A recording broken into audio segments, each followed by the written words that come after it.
Hey everybody, Marcos Villegas here, being joined with Al Bernstein, and this card on NBC just finished up. We saw two fights on this card, Al. One of them that was so-so with Broner and Molina, and of course the main event between Robert the Ghost Guerrero and Keith Thurman that had a lot of people in the arena on their feet. It was a great main event. It really was, and I think that kind of redeemed the fact that the Adrien Broner-John Molina fight was a tepid affair with Broner winning, a unanimous decision. But the Thurman-Guerrero fight lived up to its billing. Early on, it was more of a pot-shotting kind of fight, but still with some big punches. But then the second half of the fight was a real brawl in which there was a knockdown of Guerrero. And the final couple rounds, Robert Guerrero was finally able to get on the inside and rough up Keith Thurman. You know, that whole roughing up, to me, I felt it would have been a bad idea for Guerrero to do that in the fight, given Thurman's power. But when I saw that, it had me thinking, man, Robert should have done this from the very beginning of the fight. Oh, yeah. Ruben Guerrero, his dad, came up to me the other day and said that they were going to box a little bit more and they wanted to show his boxing skill. I really felt that was not a good game plan, and I don't think it turned out to be a good game plan because Keith Thurman from the outside can land big power punches, and he did that. On the inside, Guerrero is safer. Now, Thurman has great movement, so I'm not saying it's that easy to get on the inside, but Guerrero really didn't want to do it. He didn't try to do it early in the fight. And Robert Guerrero is effective when he can push a fighter against the ropes and rough him up and land good shots on the inside. He did that, especially in round 11 against Thurman and in some parts of the latter part of the fight.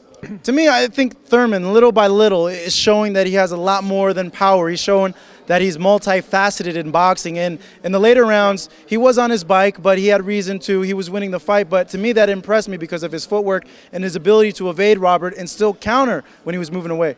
Yeah, Keith Thurman is the very definition of a boxer-puncher. It just so happens he's a very good puncher. And he landed huge punches in this fight. And only Robert Guerrero's great chin allowed him not to get knocked out. He was knocked down in this fight with a gigantic uppercut. And so, Thurman showed us both his power and his boxing skills. He is in his mid-20s, getting better in every fight, and I think Keith Thurman's going to be a force to be reckoned with in the coming years.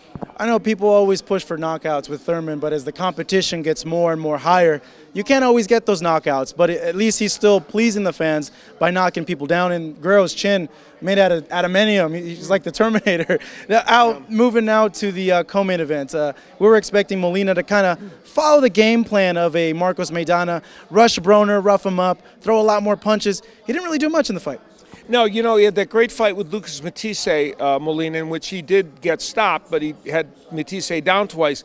After that, fought Humberto Soto and did not fight well, lost the fight. Thought maybe that was an aberration, but maybe it wasn't, because in this fight, John Molina was very timid, did not throw many punches. I think he threw around 250 punches for the whole fight, which is ridiculous for him.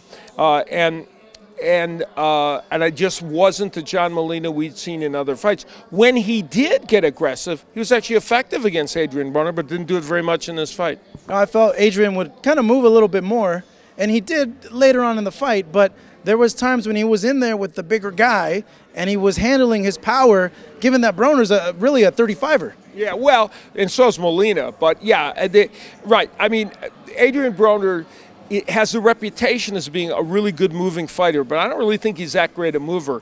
And he often stands in the pocket, but the problem is sometimes fighters are too short, that he's fought are too short to hit him, especially in 135-pounders. At 140 or 147, as he continues to fight better opposition, it's going to be tough for Adrien Broner. This fight was a win for him, and he fought well, and he won the fight.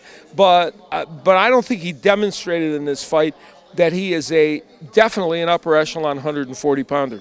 And in this fight, we kind of saw flashes of the old Broner. During this whole week, he's kind of been a little bit subdued, but we kind of saw that coming out. Do you feel that as he's progressing in his career, he's kind of finally maturing a little bit? Well, this apparently was the network television Adrien Broner, not the premium channel Adrien Broner that I have seen so many times recently on Showtime.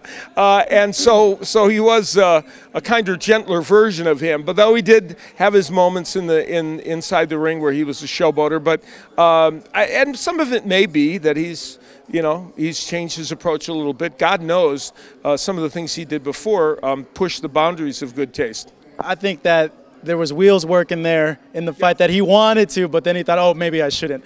Quickly, Al, for Thurman, excuse me, who's a good barometer for him now to move up? Well, anybody in the welterweight division, you know, obviously we're going to see Pacquiao and Mayweather, and so we don't know how that one's going to play itself out, who they might have available. But I think anybody in the welterweight division that you can match Keith Thurman with, he is going to be a great matchup. And I think he is. I said before that he may well be the future of this division, and I don't think he did anything tonight to discourage that idea. Superb performance by Keith Thurman, him showing that he has a lot more than just power. He was really the matador in there against a charging Robert Guerrero at certain points in the fight. Closing up things now here at the press room at the MGM Grand with Bernstein and Marcos Villegas. Wishing you guys a good night.